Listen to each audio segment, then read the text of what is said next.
Hey everyone, welcome to another episode of Hope and Health. We're so glad you've joined us today, wherever you are, Wherever you you could are. be anywhere else. We appreciate you being here with us. Tonight is a really power-packed show. We're going to talk about, of course, another surprise hormone. We're going to talk about, obviously, the supplements that we have, and especially we're going to highlight, again, the importance of sleep in just a moment. Have a really cool perspective for you tonight, and then we're going to talk about in the last section of tonight, in our spiritual section we call it, we're going to talk about a passage in the Bible that talks about healing. Is it all about physical? Or maybe there's more? We'll answer that question and much, much more tonight. Let's begin right now in this idea of this concept of health. And as we know, Satan's biggest destructive scheme is to get us thinking about things of our body that's going wrong, like illness, right? Yes, and completely distracted from the path that the good Lord has for us in our lives. It's amazing how we are today in this world. Everybody's focusing on sickness and death, and scared to death. Scared of dying. Imagine that as a believer, scared to be dead. I just can't imagine that. But we're going to really, obviously, hammer home these foundational truths once again, like we always do. Do we get tired of saying it sometimes? Yes. But does it get tired of mentioning? No, because it's very foundational and very true. We say these over and over again, and want you to really quick just understand there are 7 pillars, once again, of wellness, and those are? The first is nutrition. Nutrition is at the top of the list, and we can't say it enough. In fact, I did an interview with somebody today about this thing called the United States Dietary Association, or USDA, and they asked me what I thought was really good about the guidelines and how I thought it related to health. And I said, well, it's not really health when the majority of their guidelines are inflammatory.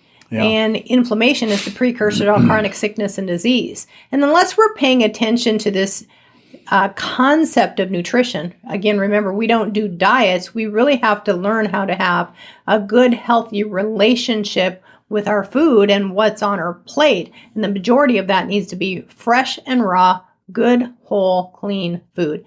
Fork curls. Have a good relationship. What's at the end of your fork? Because that's 85% of your long-term outcome. How good you're going to feel in the second half of your life. You know, they call it the golden years. The golden years, right. And They do. They do call that. You can make it the golden years. You can make it the rust years, or you can probably make it the platinum years. I don't know. Whatever you choose to do, it's really on you. That's right. The next one up is sleep. You got to get some rest. Most people don't sleep enough. They make excuses on why they can't. We're going to show you tonight how to eliminate those excuses and talk about how to fix it. Yeah, well, and sleep is necessary for recovery. Sleep helps your body detoxify, clean itself up, and get ready to have all of the energy that you need for the next day. The next runner-up is stress management. And I tell you what, I don't know that I've seen a higher stress titer in the office, in the clinic, with patient care than I have seen in even the last month. It seems that stress is on the rise. And we have to learn to have a different perspective about this stuff that comes in through the eye gates, the ear gates, the smell gates, the taste gates, the touch gates.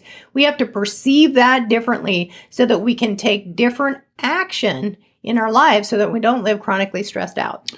That's true. And today, like never before, people are threatened with job loss, etc., because of various mandates that may or may not go into place, and some have, indeed. So this is a big time deal.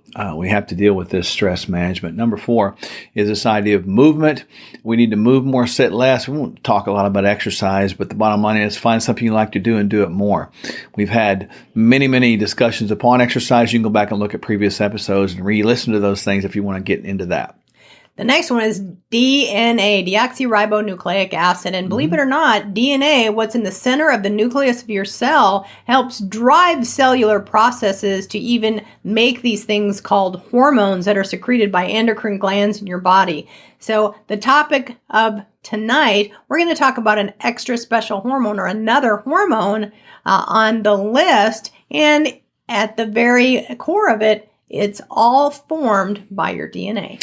Big time. And DNA has been a much discussed topic today because we know that there is such a thing as messenger RNA or mRNA modifying vaccines that are out there. That's not a controversial topic. That is what they do. What is controversial is that right or wrong? And what does it do, to us long-term and short-term? So that's something we'll probably spend an episode talking about at some point in time soon. Then we've talked about hormones. We're going to jump in the middle of that tonight, continue that discussion, and finally we wrap it up with this idea of peptides. And we'll be on those several weeks because there's a lot of peptides out there that you probably don't know about. Yes.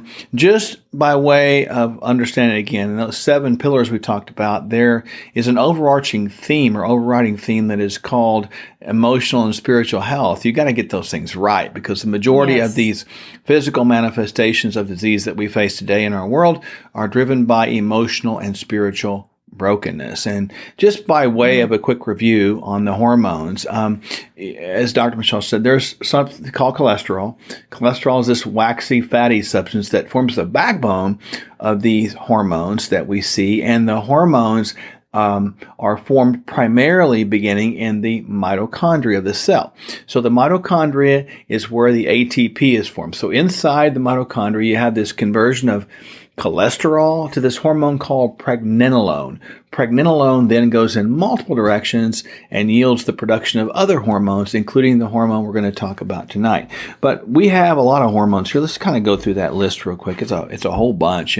As we know, hormones are these chemical messengers that really sort of carry messages around the system. This is called the endocrine system, and these hormones are from the endocrine glands. So we've talked about a bunch of hormones at this point. What are some of these important ones we've discussed already? Well, and we've talked about them kind of in a story format where, insulin, the blood sugar hormone, if insulin is around too much, too long, too strong all the time, it keeps us in a fat storing state. So we have to really control the carbohydrates, the amount of carbohydrates, the type of carbohydrates that come into our system. We have to manage that with movement. And then, of course, if we get too stressed out, our body will also produce sugar that produces insulin in response to this hormone called cortisol that's secreted by the adrenal glands under stress. And then obviously as we start to gain weight from too much insulin cortisol, we get this hormone leptin increase because leptin is secreted from the fat tissue to say, hey guys, to the brain, I have extra fuel to burn. But if the brain gets too much of this leptin signal, it can affect the next hormone, which is the thyroid. Thyroid, right. The body's major metabolic hormone. It helps you burn fat. It helps you move your bowels. It keeps your skin moist, in addition to, of course, a couple of the other hormones that we've talked about. It also keeps your hair growing. It keeps your eyebrows from getting thin.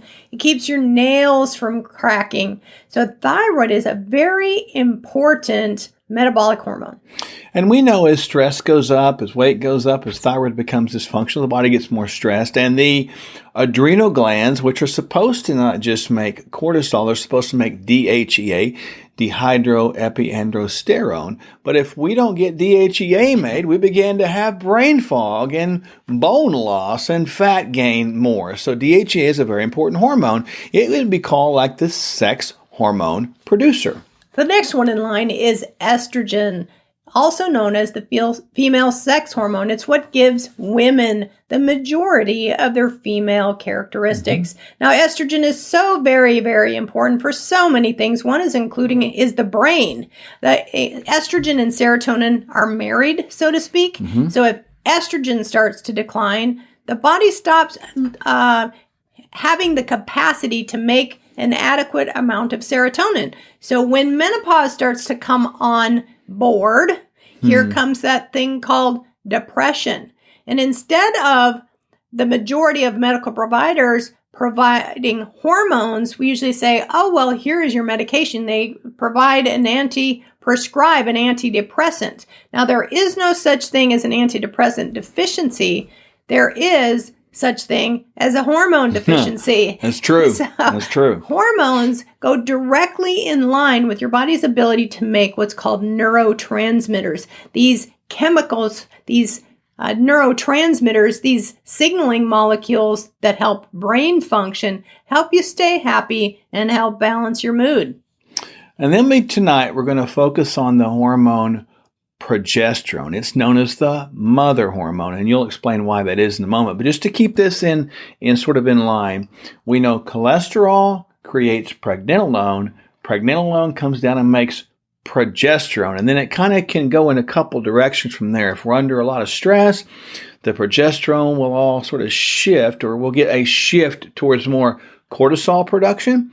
If we are not under stress, we'll get a shift towards more of these sex hormones produced. So the progesterone, if you will, is kind of like a fork in the road. It doesn't work like that exactly, but that gives you an idea. So tonight, we're going to talk about the mother hormone in regard to this fork in the road, if you will. So talk about some of the characteristics of the progesterone. Well, progesterone, the mother hormone, of course, is made in the ovaries, and it's also made in the adrenal glands in female patients, female individuals. Female persons like her. Female persons. I had to be a little careful about that because of the direction the world is going today. Oh, my gosh. It took me just a second to make sure I was languaging that correctly. It also... I'll address that. What is your pronoun? Never mind. Don't even answer that question. Just leave that one alone.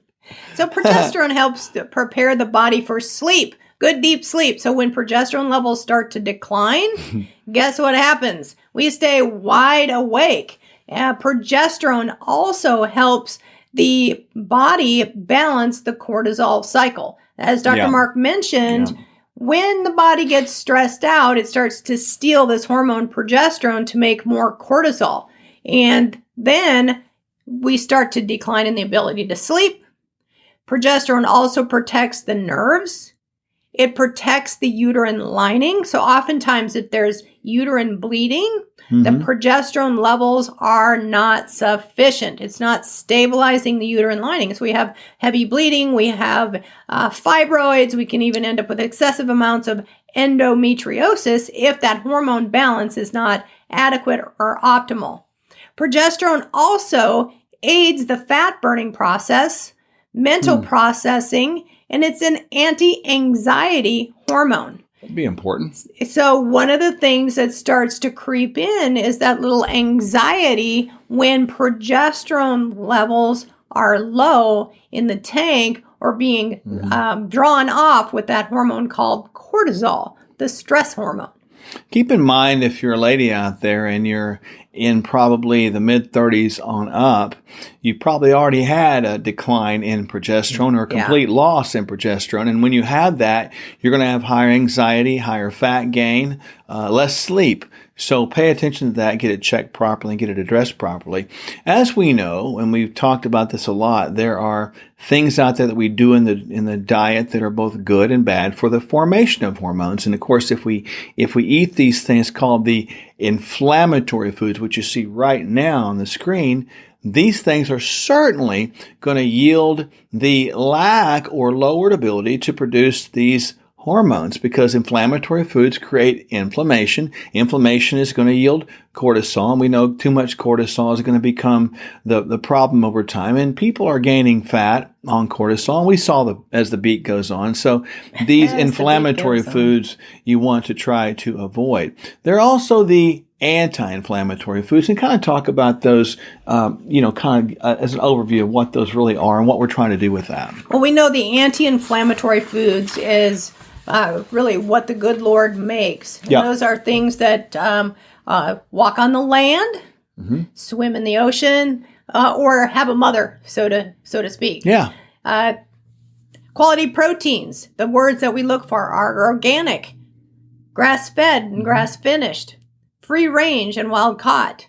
Then in terms of our oils or our good healthy fats, you're looking for monounsaturated fats like olive oil, olives, avocados, nuts, and seeds. You want to pick your low glycemic fruits, that mean those fruits that have the lowest sugary content, and then eat, a serving of them instead of eating the whole bag of them. Oftentimes we forget to measure our fruits, and then that in and of itself can become a problem, especially if we have blood sugar issues. So those are things like apples, non-ripe, semi-ripe bananas, berries, blackberries, blueberries, boysenberries, cherries. Then there's the low glycemic, non-root, non-starchy, above ground vegetables. Anything green, broccoli, kale, Brussels sprouts, arugula, asparagus, and the list goes on. These are anti-inflammatory, non-disease causing to everyone, young and old, all the time. It's really important to get going on a good nutritional protocol, and that's why we created multiple plans. We have plans that last 40 days, some that last 120 days, some that go on and on and on, and all those are available for you. One of the best ways to sort of kickstart yourself is the 40-day reset plan, which is really a hands-off plan. There's a detox kit on there. All your supplements are supplied for you. You have meals supplied for you through a 2-week detox kit.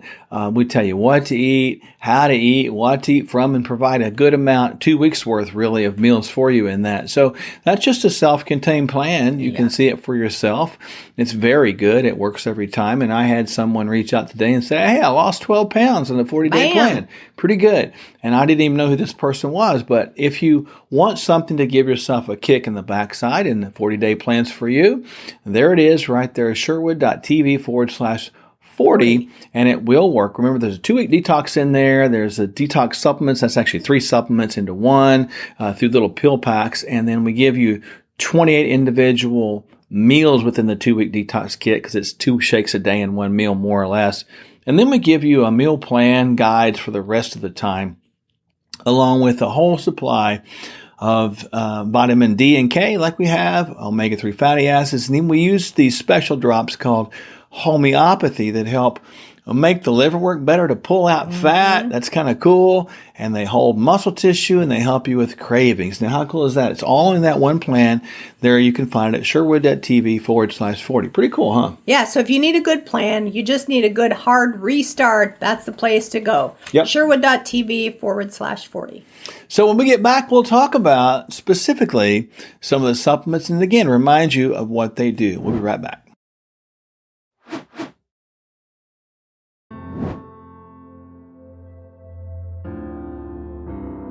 My health was pretty much the pits. I couldn't figure out why. Compared to everyone around me, I thought I was the healthy one. I wasn't on a whole lot of medications, but yet I didn't feel good. I was always struggling. I knew that I needed to do something, but at that time, I just didn't know where to go. A few years ago, I noticed I just didn't seem to have the energy that I used to have. Things were just changing, and I wasn't really sure if it's just because I was getting old or if maybe something was going on with my health. All I wanted to do was just go to work, come home, eat dinner, and sit around and watch TV until I went to bed. I just didn't seem to have much energy for anything else. It was a real struggle in the mornings for me to get up and get around. Nobody really could tell at work because I just put on my happy face, but usually by the time I got home from work, that was about all I had left. Having those types of limitations and those struggles with energy, I was really concerned about the rest of my life. I had no idea what was in the future with the limited energy that I had. I would come home from exercise and I would feel so horrible that it kind of scared me, and I wasn't benefiting from it. In fact, it was making me more tired and more feeling unhealthy. You know, I don't really know that I thought I had any extreme health issues at the time, but I did start to get really, really sick. I had painful knees, painful elbows. I had spots popping out all over my body. I was pretty sick and really concerned with the rest of my life. And then with the doctors not being able to find out what was wrong, that just led me to go to another doctor and another doctor. And after about 4 or 5 doctors and expensive testing, I did get diagnosed with Hashimoto's, and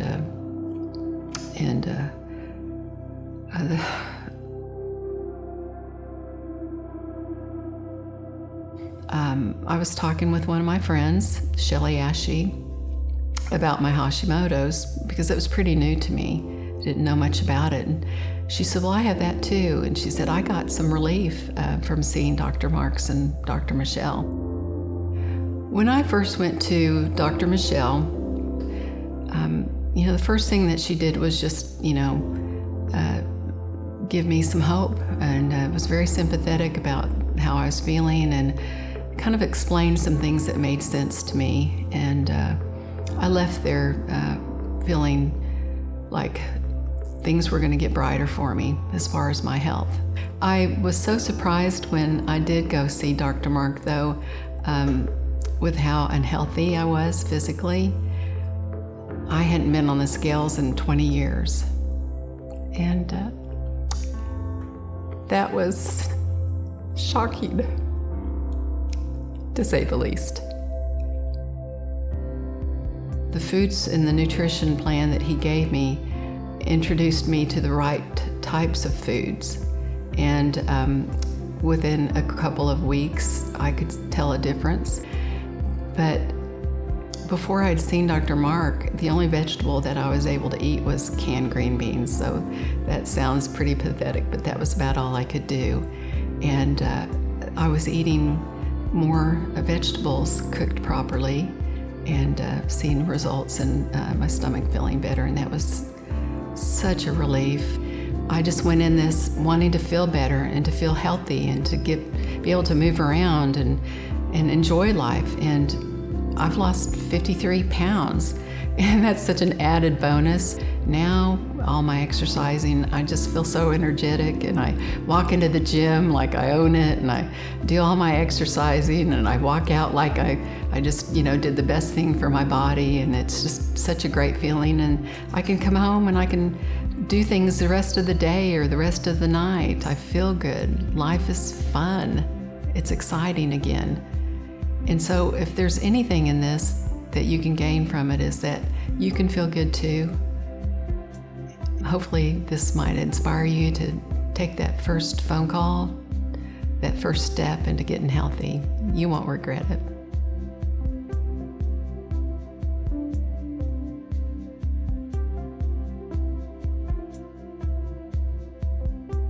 So we're back. Hopefully you enjoyed that first section where you highlighted the hormone progesterone and kind of tied some loose ends together. It is important to understand that your body within the cell, to provide maximum cellular health and even maximum creation of ATP, which is in the mitochondria, along with the creation of these hormones, as we talked about in section 1 tonight, we have to have adequate nutrition. That's very important because the cycle that creates this ATP in the mitochondria is driven by a whole bunch of nutrients that you can only get from food and supplementation. Supplementation is necessary today because you really have a degradation of the food of the earth, if you will, the soil. So therefore, the plants are supposed to get the nutrients from the soil up into the plants, and we're supposed to eat them. They're running short. It's been said that as much as 40% reduction in nutritional value of common plants is happening today as it was 50 years ago or so. Mm-hmm. So it's important to really get proper supplementation. You just cannot get everything you need anymore from the diet. Having said that, there's several nutrients we have. So let's talk about the multi first. The multi is called Daily Multi-Complete. This is just 3 caps a day. Mm-hmm. It looks like this. You can find this online. Yep. And the 3 caps a day provides you an adequate dose of all the vitamins and minerals necessary to run cellular processes. It may not be adequate for all the nutrients that you need in other categories like bone health or sleep, brain health as antidepressants, but this has the right type of nutrients in it. Somebody asked me today, they picked it up and they said, well, is this methylated? And I said, well, of course. Yes, it is. We would not have a product that is not methylated because of all of the dysfunction that we see in the genetic profiles that we analyze that are related to methylation. Yeah, and the dose on this is 3. There's 270 pills in that bottle, so that's going to last you 3 months. Again, that's the best multivitamin that we know at the least dosage of capsules, so it's really good. Next up is the Omega 1000. The Omega 1000 is and by the way, if I didn't say it earlier, the link to find these is sherwood.tv/His Glory, no space between His and Glory. The reason we got these and made these like this is because we want you to get healthy, but we also want His Glory Ministries to be healthy as well. So the proceeds in this, in part, go back to the donation into His Glory Ministries. Pretty cool in that. So while you can get yourself healthy, you can help get Pastor Dave and his wife Christine, Amanda Grace, Chris, the whole crew, get them all healthy and help them share the word of the Lord around this world for His glory. This one's a really cool one. This is the best omega-3 fatty acids that we know. 100% and running of everyone that we've tested for their omega index showed deficiency. That is why this one right here, you and we have to have this regardless of what anybody says. If you're not supplementing with omega-3s, probably something like this at the tune of 2 to 3 a day. Now, the box is going to say 1. Just trust me on this. Going to be 2 to 3 a day, minimum 2, probably 3. I take 3. You take how many? Most days, I take 2. Okay. On my heavy training days, I take 3. Now I train legs heavy at least once a week. So at least once a week, I'm getting an extra one in there every day. And you read this and it'll say 1 soft gel with each meal. So I tend to be just want to get it done in the morning. So I'll grab 3 or something and she might grab 2 and we're done with it. You can do that or you can spread them out if you want to. But the Omega 1000, this is wonderful. This has the essential DHA and EPA, docosahexaenoic acid, and icosapentaenoic acid, which are essential for brain health and heart health, respectively. Don't just get any fish oil. Get the right ones, the essential omega-3 fatty acids in the right ratios as these are. And right here it is at a dose of 2 or 3.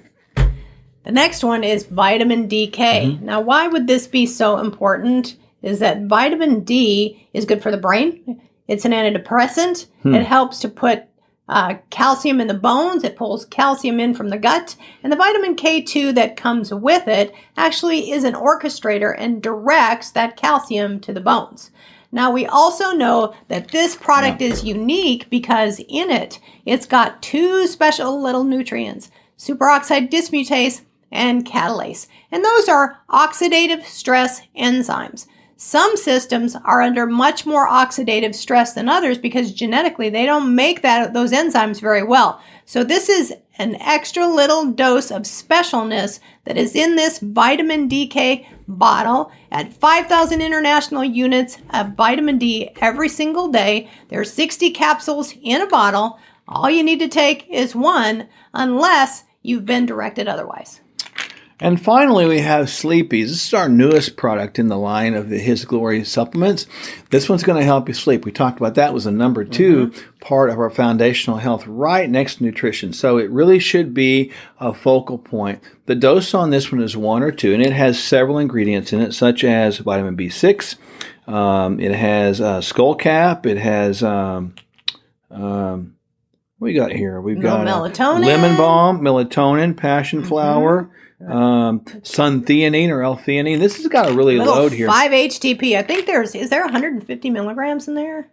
150 milligrams. Good memory. Little supplement. This thing works really well. So 1 or 2 of these at night. We do this at night, really. So when we're on the road, I might go 3 because you're in a strange town, time zone, etc. But look, as far as I'm concerned, every single one of us, like the ones we just talked about, the Daily Complete Multi, the Omega 1000, and the Essential DK, these are what we need.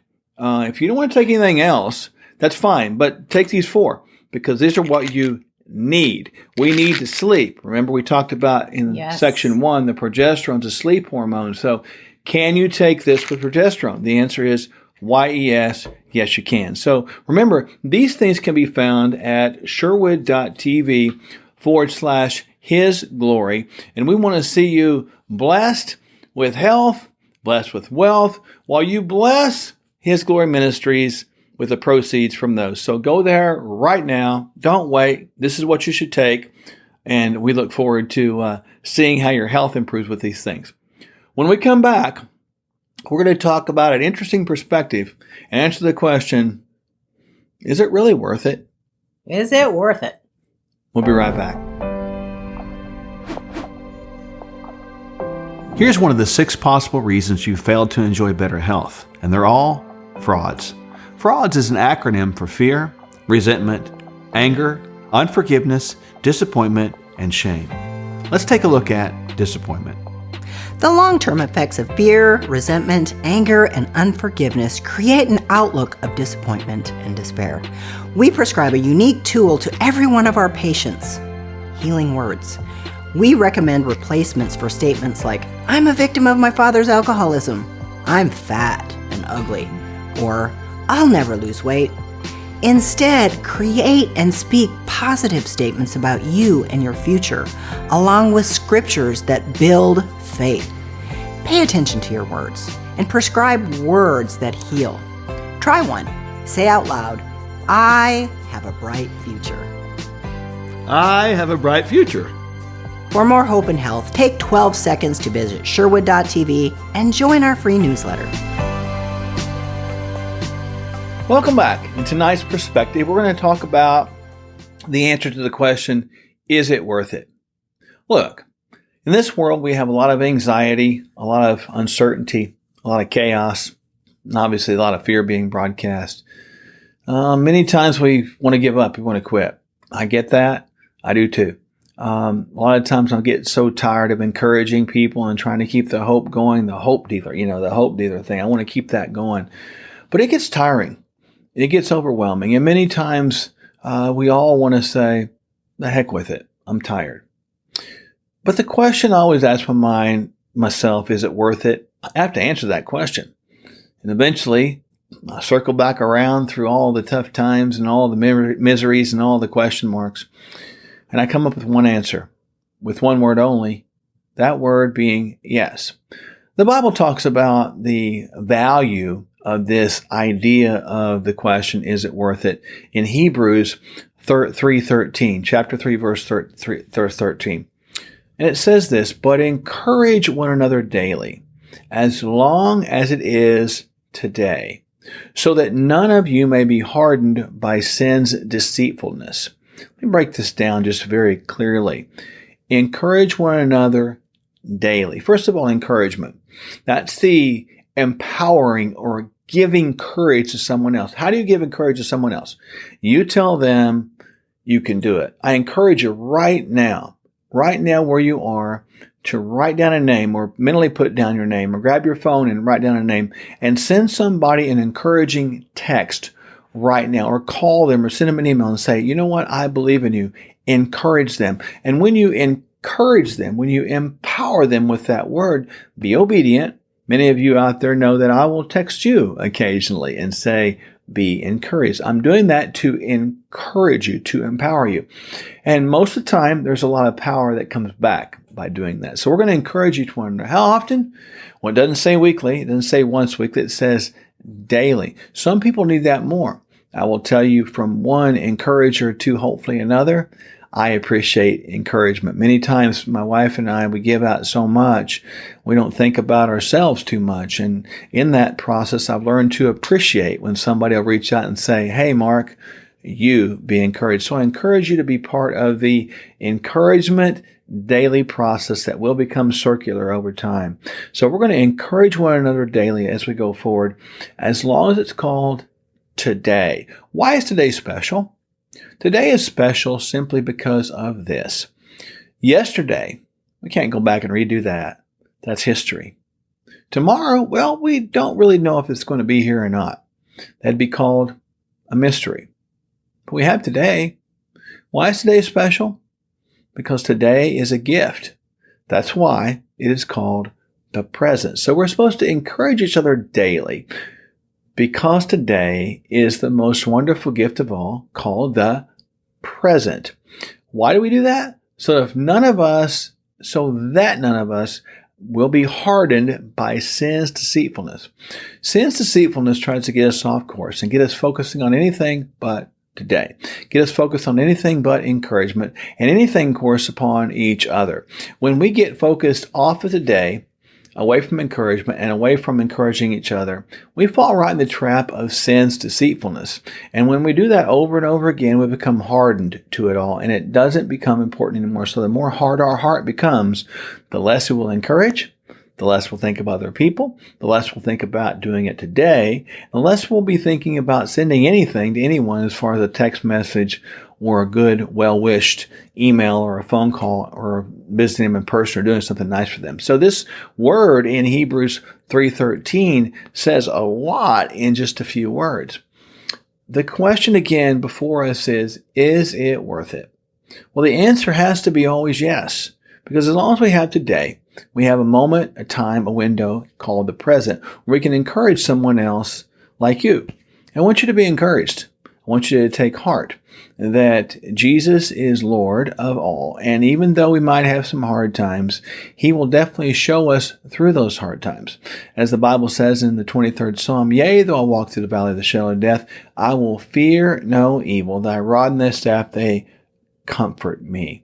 And so that's in part. But the bottom line is, I'm going to walk through this valley of fear, this valley of anxiety, this valley of uncertainty, but I'm not going to stay there because I've got the great shepherd to walk with me. And He's going to lead me through the valley of the shadow of death. Therefore, I will fear no evil. So I don't have to fear this. I don't have to fear Satan's deceitfulness at all. I can keep going and going and going. And the answer, is it worth it? Is always a big fat Y-E-S. When we get back, we'll talk about how Jesus heals, not just physically, but also spiritually. We'll be right back. Easy for you to say, Michelle. Sometimes when people tell me they can improve their health and state of mind, they give me that look. You know, the look of, sure, you're in shape and you're a doctor, but it's too late for me. Do you ever feel that way? Well, let me encourage you with a few not-so-fun facts. I've experienced tremendous hurts in my younger years. Abandonment, abusive relationships, career ending, injury, and even homelessness. Yes, really. For a long time, I let resentment and unhappiness pile on and keep me from moving forward. So right now, I just want you to know one thing. It's not too late for you. You want more hope and health? Take 12 seconds to go to sherwood.tv and join our free newsletter. Welcome back. So tonight, in our final segment, we're going to talk about the way Jesus heals. Many times we think of Him opening blind eyes, straightening out crooked arms, raising the dead, healing the lame person. But it's more than that, much more than that. Let's have a look at a passage of Scripture that is found in Matthew, which is one of the Gospels, chapter 8, verse 1 through 4. This is a unique healing process, and I want you to notice a couple of dynamics. And as we set this up, I want to ask you a question. Are you in need of healing? Or do you know someone's in need of healing? I'm talking about, in this case, not just physical healing, but also emotional and spiritual healing. Do they go together? And why do they go together if they do? But do you need healing tonight? Do you need healing in some area? In any of those areas? Or do you know someone that does? I'll venture to guess the answer in both questions is probably yes. So what does the Bible say in Matthew chapter 8, verse 1 through 4? When Jesus came down from the mountainside, large crowds followed Him. A man with leprosy came and knelt before Him and said, "Lord, if you are willing, you can make me clean." Jesus reached out His hand and touched the man. "I am willing," He said. "Be clean." Immediately he was cleansed of his leprosy. And Jesus said to him, "See that you don't tell anyone, but go, show yourself to the priest, and offer the gift Moses commanded as a testimony to them." Now, it's interesting in that whole passage there. First of all, let's talk about the disease leprosy. You probably know something about leprosy. Yeah. Talk about leprosy. Is it contagious? Leprosy is very contagious, and it's not something that you want to catch. Is it more contagious than COVID? As much or more contagious than COVID. So this is one that if you touch it, just touch it, you will get it probably, right? And it's very, very hard to treat. Yeah. And so these people were losing skin, boils, nastiness, just a horrible condition. And they were segregated outside of the camp because they were told that they were contagious and were going to harm everybody else. Kind of sound familiar, doesn't it? So Jesus actually has something to do with the relationship, first of all, many points here to discuss. But he has a relationship with those people that are outsiders, those people that are cast out, those people that are excluded, those people that are aced out because maybe they haven't been vaccinated. Just the thought there, right? People are aced out because they what just... What about that natural immunity? Yeah, and in this world, we miss that. So understand that Jesus is here, and people followed him. They wanted what he had. What did he have? He had God. Clearly, he had the Holy Spirit. He had God all in him, and where God's presence is, there he is healing. We need to remember that, first of all. So a man came and knelt before him who had leprosy. So can you imagine the crowds? They're probably going, everybody's probably running off. Here's a leprous Looking man. back with a stare. And Jesus is not running off. Jesus is right there. He's right there. So if you feel like you have an incurable disease, where do you need to go? To Jesus. Now, did Jesus violate social distancing with this one? Absolutely not. He reached out his hand and he touched him. He touched him. Did Jesus wear a mask? I don't even know that they knew what masks were back in that day. Did Jesus have a leprosy vaccine? No. We still don't have a leprosy vaccine. Yeah. So clearly this is a disease they don't have a vaccine for. That's the point, right? So Jesus actually exposed himself to this virus intentionally. Why? He did it because he was not scared of what anything in the earth could do to him because he was secure in who he was. We both have been created in the image of God, and therefore we have the immune system that God put in us. The immune system we have is the same one that Jesus had. I'm not saying go out there and willingly touch people with lepers. If you do, you need to have your faith in alignment. I'm not saying you shouldn't either, but I'm saying the bottom line is that Jesus did touch this leper, and after he touched before him, the man came and knelt before him and said, Lord, if you're willing. Okay, first of all, he called him Lord. I think that's the key point. You got to recognize who you're dealing with. If you want a healing, you got to recognize where your source comes from. Lord, first of all, acknowledgement. And then, if you're willing, you can make me clean. He didn't say, would you please make me clean? He said, if you're willing, you can make me clean. So he acknowledged who Jesus was. He acknowledged his supreme authority. He acknowledged his ability to heal. Yes. And he says, if it's your will. Now, many times I don't understand God's will. I don't. His ways are higher than my ways, and his thoughts are higher than my thoughts. And both of us combined, period. We're pretty smart people. But the bottom line is we need to understand that the Lord can. The Lord can make us well. And sometimes in this earth, it is his will that he makes us well from maybe this incurable disease, perhaps, because he wants to bring glory to himself, right? Not himself as far as to brag. I'll get into that in just a moment. But in this earth, we represent the creation that he made in this earth. So it's pretty powerful to think about that. So let's go on and look at this second. So after the leprous man said, Lord, acknowledgement, if you're willing, you can make me clean. And so that was an acknowledgement of Jesus who he was. He just already said it right there. I know you're the Son of God. I know you can heal me if you want to. And then he reached out his hand, Jesus, and he said, I am willing. In other words, I want to do this for you. Think about this. Do you think your Father wants to do good things for you? Absolutely. If you believe yes, then probably it would be his will to heal you. And he said, be clean. And immediately, not after some time, immediately the leprosy was gone. And that's a powerful statement because this is something that didn't go away instantaneously. It took some time. That's why they had to be segregated outside that camp and if they got well, then they had to come back and present themselves with an offering and a sacrifice to the priest to say, can I come back into the house? Or can I come back to the camp? I had to show myself clean, and then they were allowed permission to get back in the herd, back in the fold, back in the community, if you will. This is an interesting passage, and Jesus said, don't tell anybody. Why would he do that? Because he knew what was in the heart of man. Mankind would acknowledge him and wanted him to be that famous celebrity preacher. Mm-hmm. Kind of think we have those today, don't we? A few, yep. They want acknowledgement. They want recognition. Mm-hmm. They want to be famous. And I'm not knocking people as individuals. It's in the heart of man. We want to that notoriety, if you will. We want that fame. Mm-hmm. And look, let's stop at a moment. Jesus says, no, I'm not looking for fame. I just want you to be well. So that's why he said, don't go tell anyone. Because he knew people would come to him, hey, you're that famous guy. And they want to be close to him because he's famous. And all he wanted people to do is be close to him because he was broadcasting what his Father's will was and who he was. So it's interesting that when Jesus is there, and I find this fascinating, that as the leper is there, probably everybody else is running away.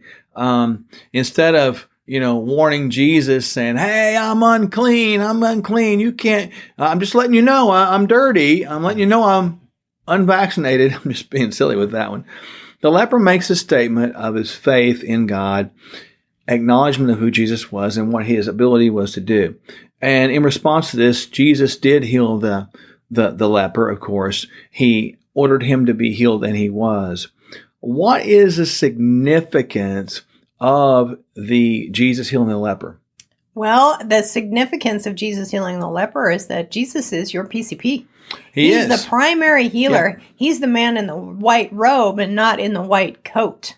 And we need to lean on him, lean into him, trust him, and believe in him like never before. And we have kind of stepped away from that belief system, and not just the belief system, but we've stepped away from the action of, putting God first. We just expect that if we go to the altar, we can eat like garbage and go to the altar and be healed. However, that is not how that works. We have to take the action in our healing. Now, Jesus didn't just heal the leper of the outer skin disorder. He healed him of the inner unclean disorder. When he said, be clean, he was also saying, be clear or be forgiven of your sin. That's good. That's the most important thing to understand. When Jesus heals us physically, he also heals us spiritually. When he heals us spiritually, he also, in a sense, heals us physically. And we also, by the way, get healed emotionally. So Jesus is a complete healer. He is a healer who can heal us physically very easy.